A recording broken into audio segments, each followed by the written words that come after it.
tema kontrollis seda olukorda, aga jah. Nii. Jotkina, no kas saab tema ka oma värava kätte? Ja saab. Kord tulema siin Kurg ja Rafeeva tõrjub ja Jotkina saab siin nüüd 2 minutiga. Lahtised seisud, Palts proovib seal, kõik proovivad natukene, Jotkina ka. Ja ikka aga no praegu tulemas ikkagi Tammik. Sööt, Jotkina ja sealt kohe. Grete Ross jah, tõesti ikkagi sinna parem kaitse koha peale nipet-näpet on mängima pandud, number 8 siis tema ja sealgi tegelikult väga palju meestega treeninud koos, kui siin Jotkinale läheb liini taha pall ja Jotkina läheb.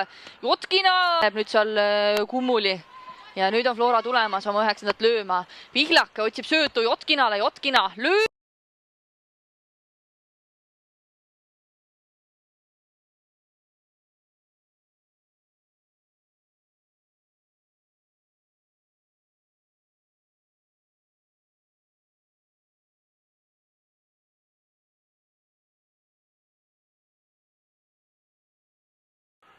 Et eksimusi tuleb alati sisse. Aga igal juhul on ennast väga heast küljest näidanud ja siin väga hea pall läheb Õispuule nüüd liini taha.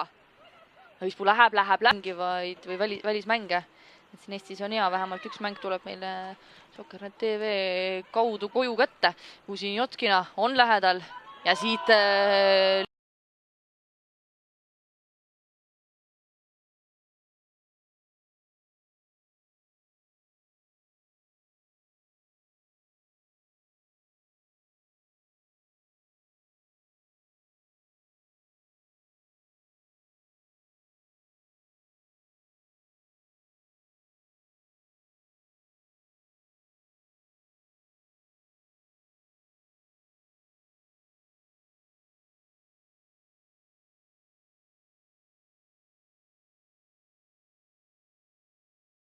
mis ikka tuleb ette.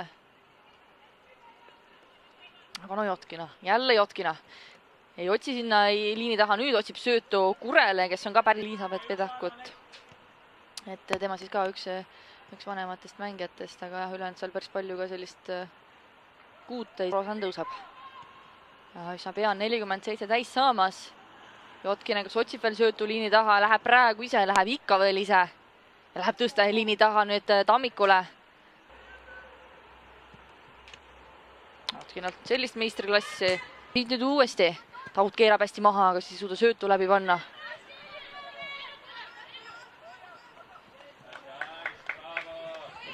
Jotkina veel ja Kross ripub tal küll. Selle Flora surve all mängiti, aga sellest olukorrast Flora läbi ei saanud, kuid nüüd proovib uuesti Jotkina 17 koondisega hõivatud ja ei ole taga siin veel päris põhimängijaks siin Tabasalus. Kiirelt pallist ilma ja Flora saab uuesti tulla. Jotkina söödab karistavasse Lillemäe suunas. Jotkina seal hästi pall nagu liimitult jala küljes, leiab nüüd Õispuu uuesti vaid ka esimesel poolel mängiski täpselt. Jotkina palliga astub seal mööda Melisest, tuleb Tammeveski ka külge kahekesi. Ollakse seal peale, aga Jotkinat see ei heiduta ja Miielisete Sarapik vasakul äärel 26, nüüd siis teisest poolest Keidi Pööra. Vaatame, siin on selle olukorra ära ja Jotkina teeb seal üleasteid. Eant Seduni jõuda. Jotkina läheb sealt Salei vastu. Taas hetkel 10-kesi ja on siiamaani nüüd Häberli saab platsile tagasi, nii et jällegi 11 aastatud Jotkina nüüd mööda äärt edasi Õispoole. Korg, sünnipäeva laps, kas on tal veel midagi täna? Jotkina läheb palliga vasakult äärest karistusalasse, konksutab ja täpselt ei tea, palju siin lisatakse, siin ei ole seda tablooga 4. kohtunikku. Jotkina ja kas on penalti ja on penalti ja